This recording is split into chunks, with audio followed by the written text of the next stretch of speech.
Okay, so we're getting ready to go. To go where? We're going to Sao Nicolau. Who's we? Well, it's Peter in his boat with Lily, his son Aleck, and his girlfriend Jennifer. And me, I'm going to be solo sailing. I've been wanting to do this for a while. I've been solo sailed for a while. And I couldn't bring, for example, Wendy with me because she has a child and she can't get away. So it's cool. I want to go by myself. I look forward to it. And we're going to be gone for a while. We're going to try to do like a month of sailing around Sao Nicolau, maybe Mayo, and maybe some other islands. So we're leaving today. It's going to be interesting because there's an average of like 20 knots of wind with gusts up to 35 as usual. That's back to normal wind conditions here in Cape Verde.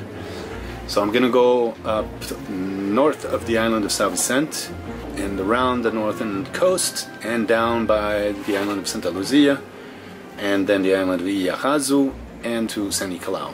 It's about 30 miles, 35 miles, so it'll be about 7 hours, 6-7 hours, but the wind is brisk. Who knows, we may be going a little faster. Now I'm just waiting for Peter. He had to go get his papers at the police and get a few groceries and a few little items to deal with. And I'm just waiting for him because we want to more or less go together. Although his boat will be faster, but still, we kind of want to go together. So this should be interesting. Interesting adventure. Solo sailing again. Alex, the solo sailor. I was ready. The bow lines were untied, wind was at my back, and my stern lines were prepared for fast and easy release. And I motored out into the bay.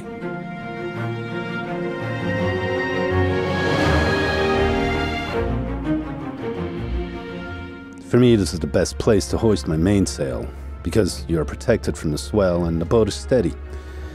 Without hesitation, I took 3 reefs in the main.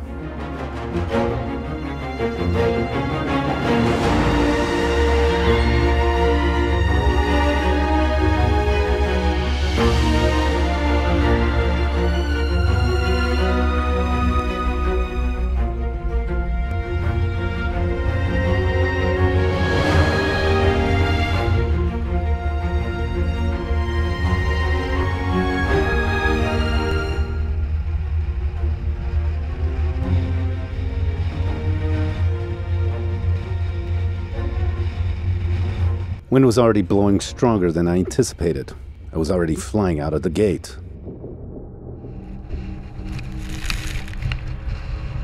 Just out it's rough.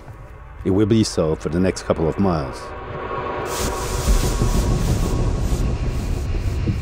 The locals call this passage the washing machine, and I have to motor through this.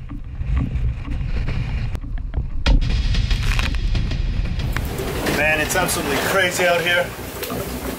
Crazy out there. I'm inside for a minute just to let you know what it's like, but it's insane. This is the normal Sao Vicente Canal. It says there's only 25 knots of wind, but it feels like there's more. And well, gusts up to 30, 35. It's just unbelievable. That's how Sao Vicente Canal is normally. Watch. Check this out.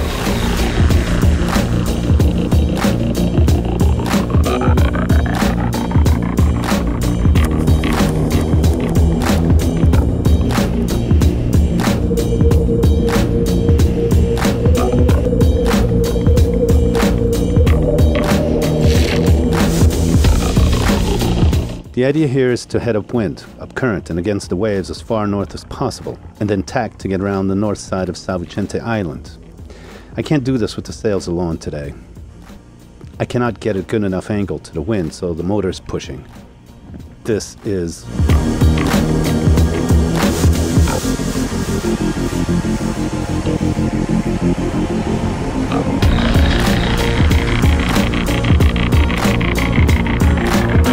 Peter, Alec, and crew were falling behind. Their mainsail was ripping at the leech, so they had to bring it down, motoring with just the Genoa.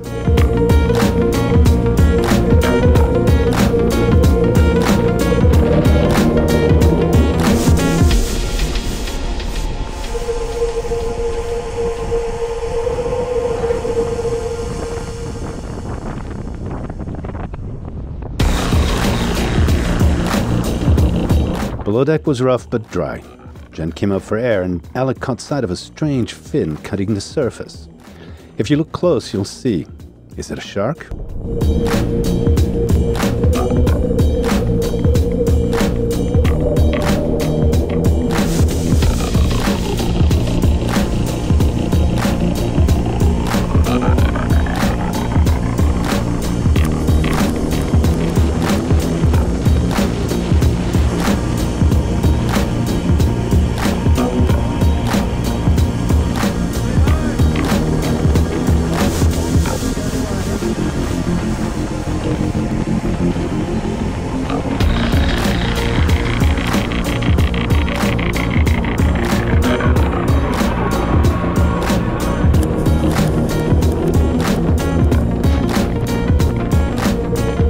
Lily eventually came up for fresh air briefly. She said that at times she was terrified. And then they spotted me. I had tacked and was heading east. You can just see Galopin on the horizon here.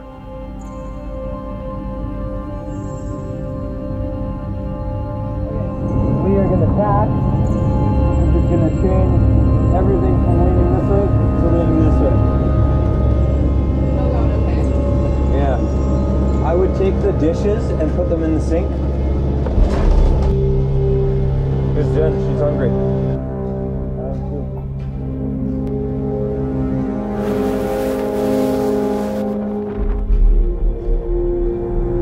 We had made it out of the Sao Vicente Canal, a big hurdle crossed.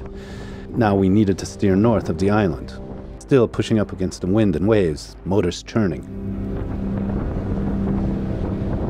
This is brutal, brutal, brutal, brutal. Jesus. I'm motor sailing now to just get around the north end of Sao Vicente Island and then we can sail again, but just brutal. Jesus. Huge waves.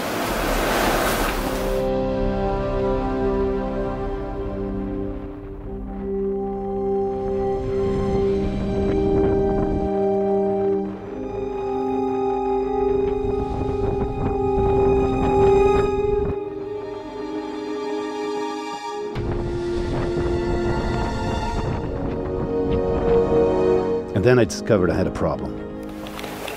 Well, I've taken on some water. I don't know where it's come from. Maybe I forgot to close the toilet or something like that. And it came in through there during the crazy passage there. Well, I'm going to try to bail some of this out and use the bilge pump. At one point, the water was lifting my floorboards. For a moment, I thought I'd have to turn back. But I didn't panic. I had already bailed out some of the water here, and this was what was left. And no more was coming in. Later, I realized my bathroom sink through-hull was not shut properly, and that's where most of this came from. Being inside, watching the water slosh made me ill. I jumped out on deck and emptied my guts out. What a relief.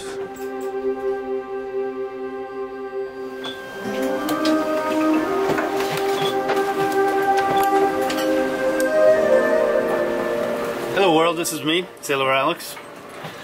And I'm sailing to an island in the archipelago of Cape Verde, and I can't really even speak. I'm kind of in a dazed and confused mode here. I'm going through something absolutely incredible here. It is just insane conditions, harrowing at one point.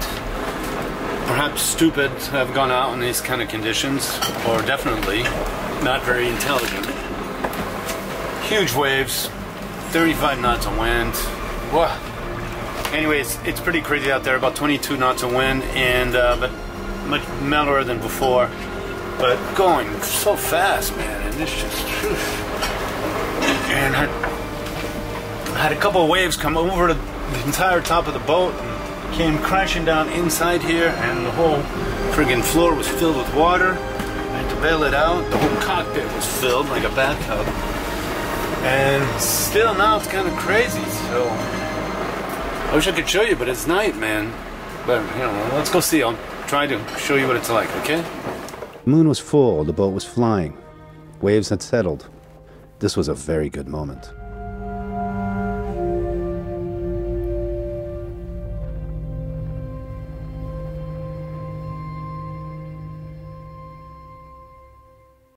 Okay, ladies and gentlemen, friends and neighbors and fellow sailors, this had to be the most harrowing passage ever. It just is, whew. In the process we had some problems. Peter lost his anchor, just fell out off the boat. He also had an issue with his mainsail. He couldn't use it, so he's just going with his Genoa. Me, I had an issue with water coming in. My shelf here broke. Broken mirror. Maybe that's some bad luck, but I was born on Friday the 13th, so maybe a broken mirror would be good luck. Some wet clothes. Oh yeah, my navigation lights up front. I replaced them, but they were not waterproof. It didn't seem like they were waterproof. They got washed out. Now I'm gonna go over to Peter's boat. He's invited me over for spaghetti and we can talk about our harrowing experience, man. I just lent him my anchor, my Danforth. Came to pick it up with his dinghy. So we're now anchored and it's mellow and good God, what an adventure! What? Comment va voyage? Okay? Nada de sapo. Can I get your voyage? It was bumpy, but good. Bumpy. Bumpy ride. It was nice and wet. It's perfect, man. It was harrowing for me. The winds were sustained at 33 for hours. Yeah, well, we had a harrowing experience, as we said, but we're all alive. And the moment after when we eat and talk about our crazy shit makes it feel like, well, tomorrow are we doing it again? We'll do it again. Or will we?